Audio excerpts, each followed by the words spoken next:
Muri Afrika y'Epfo ibihe bikomeye byigaragaje igihe bava muri politiki y'ivanguramoko ariyo apartheid bakinjira mu bihe bishya bya politiki.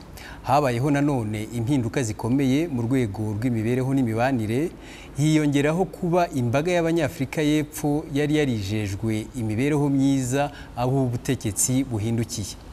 Akaduruvayo n'umutekano muke byateje byatumye abenegihugu bishakishiriza umutekano mu matsinda bibonamo. Mu kugerageza kwisobanurira ibibazo babonye igisubizo cyoroshye ari ukugira abimukira nyirabayazana.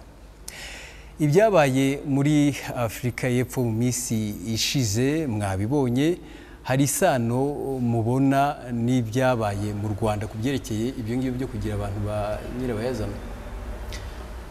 Isano irahari cyane cyane ko niba bafata ibibazo byabo, ibibazo by'igihugu, ibibazo by'umutungo, bya ekonomi, ibibazo by'imibanire bakabishyira ku bandi.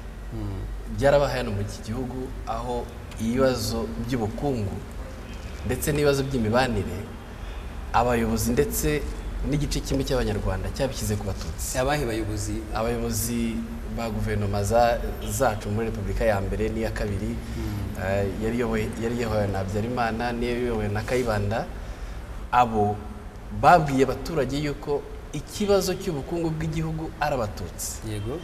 Byabayeho mu gihe n'ibiciro by'ikawa byagabanukaga, bakavuga ati kugira ngo igiciro cy'ikawa kigabanuke no kubera ko dufite Abatutsi muri iki gihugu. Ibyo se bikaba bihuriye wagabanyaga ibiciro. Nanone rero niba Abanyafrika y'Epfo byarababayeho bakongera akabisubiramo, nta somo bari kwiga. Nabonaga ushaka kugira icyo uvuga cyangwa uhakanaho. Ntacyo mpakana kuko ibyo avuga ni ukuri. Iteka aho ibibazo biri abantu bashaka urwitwazo ku bandi. Yewe hari n'ibyo Abanyarwanda bakunda kuvuga ngaho kwica gitera wakwica ikibimutera. Iyo ni imvugo ikunze kuvugwa, bigaragara ko no mu Rwanda icyo kintu cyari gihari.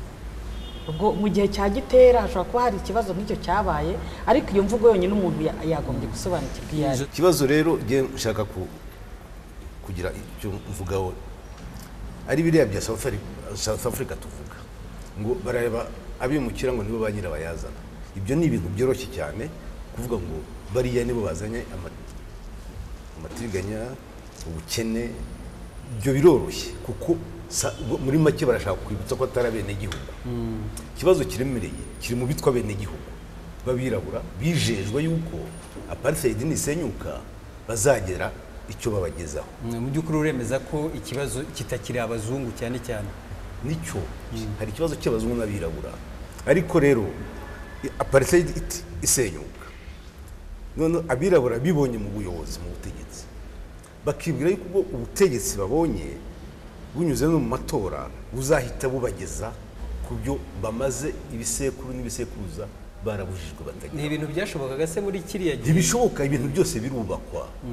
None se abo bafite ubukungu ntibabwubatse mu bisekuru bingahe?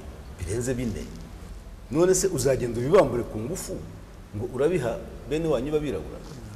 Aho ngabo ubavukijwe uburenganzira bwabo, kandi na cya kibazo ntugikemuye.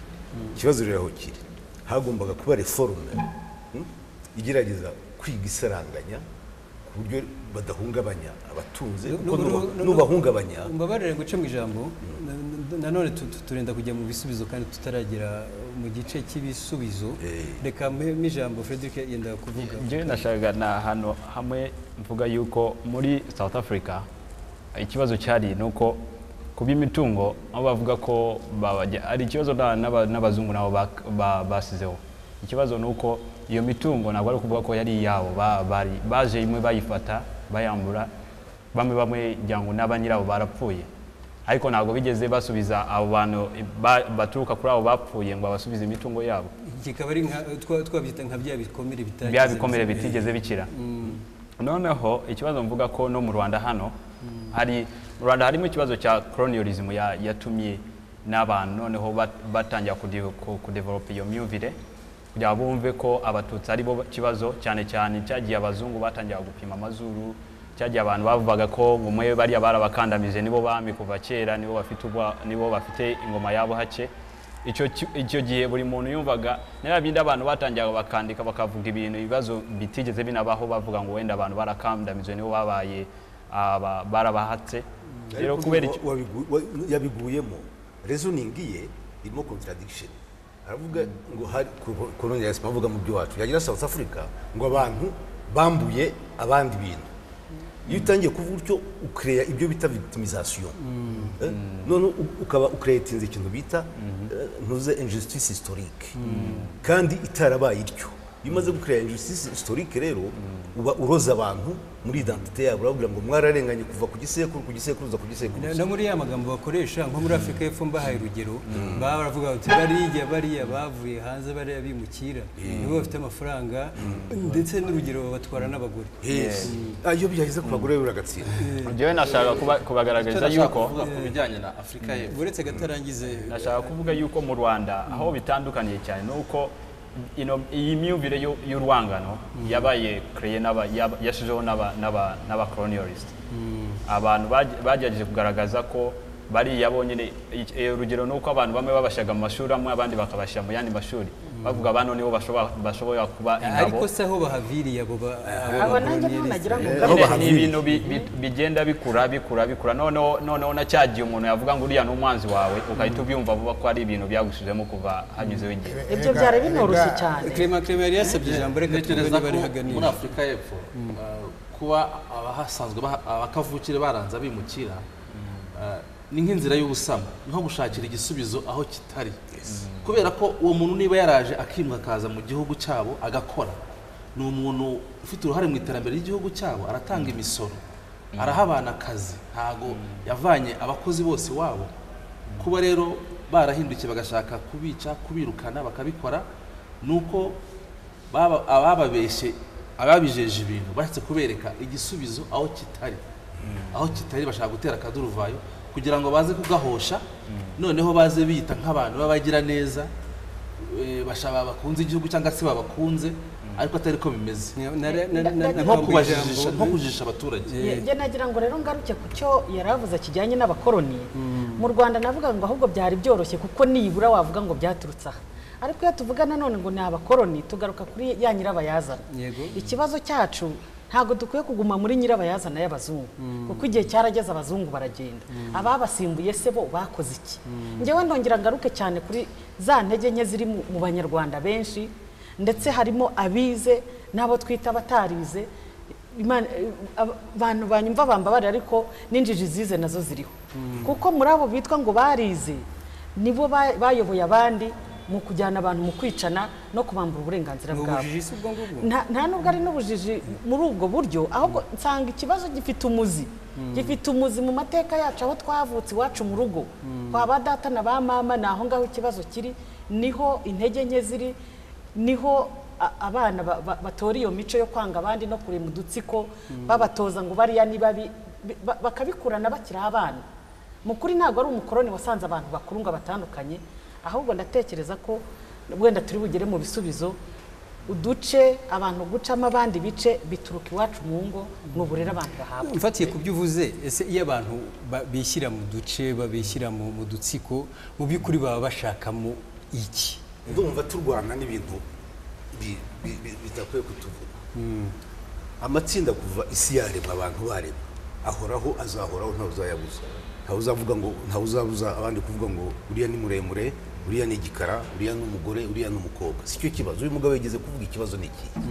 ikibazo ni ubuyobozi bugenga aya matsinda yacu twese bumeze bute buremye bute mwibuke yuko ibyo bita leta moderne ivutse kuri kontra imwe yo kuvuga ngo umuntu wese afite capacité de violence noneho turema ikintu cyitwa leta aba ari cyo duha monopole ya violence gishobora kuduhana twese iyo leta rero iremye iki iyo leta niba ivuze ngo rushinga biguni muremure namukubita urushyi ikanyihorera yenda ikananshimira ngo byanafashe n'igikara muryamire mudamu mwambure leta ikabishyigikira ikabiririmba noneho no mu ngo zanjye no mu rwawe tukabigira indirimbo tukabyigisha abana ariko habuze iki habuze amategeko tugenderaho twese atuyobora kimwe aturengera kimwe dutinya kimwe utwo dutsiko tuba tugamije inyungu zatwo bwite twarakozwe mu Rwanda kimwe no muri Afurika y'Epfo. nk'urugero ariko iyo akagotse kuvuga iyo katagira leta kihariye mu kwaha niko kari kayikoresha niko kari leta Exactly. leta imashini ya leta mugomba kuyihangaho amaso igoramye niyo itugoreka twese. icyavuze nicyo ubundi leta ni institution ariko ubundi leta igirwa n'abantu no vuga ngo muri iyo leta niba iyobowe n'abo bantu bafite ubwo bujiji bigiye iwabo bafite izo za ideology babashyizemo z'ingenga bitekerezo bizatuma ya rubanda bayoboye igenda muri iyo muvanze. No kuvuga ngo izo institution turagaruka ku miyoborere bono governance bigeze kuvuga ni ngombwa ko habaho abantu bazima bagize leta kugira ngo n'igihugu bayoboreye kizavemo abantu bazima. jenoside itaraba abantu barateye RPF inkotanyi barateye icyahise kiba ni ikihe ku bantu bumvaga babasatiriye? Icya mbere nuko baravuze bati baraduteye hano hari abatutsi bati dore nyirabayazana dore n'abatutsi bateye dore abatutsi muturanye noneho mugira icyo mukora. Icyo murabizi yuko i Kigali abari ba data n'abandi barafunzwe barakubiswe bagize icyo navuga ko ifundi yagize ibifuzo ariko hagati aho ngaho no gushaka book miseri ikibazo. Hari hasanzwe hari ishyaka rimwe riyobora hanyuma intambara iteye avuka ndi babona ko bagiye kubambura bya bintu byabo bari barikubiye aho kugira ngo bajye guhangana mw'ayo mashyaka yabo ahubwo bakitwaza umututsi kugira ngo nibatera imvururu hakabamwe iyo ntambara babashe kugumana bya bintu byabo bafite bitwaje umututsi bajijisha abantu barangarire ku mututsi ngo niwe kibazo bo bagume baprospere ku nyungu zabo ziri hariya. Tumaze kumva uburyo muri Afurika y'Epfo abimukira bagizwe nyirabayazana. Mu kanya gato cyane turarebera hamwe uburyo umuntu yaburizamo umuco kugira abandi nyirabayazana w'ibibazo bihari. Ariko nagira ngo tubanze twumve uko abanyarwanda muri rusange basobanura nyirabayazana.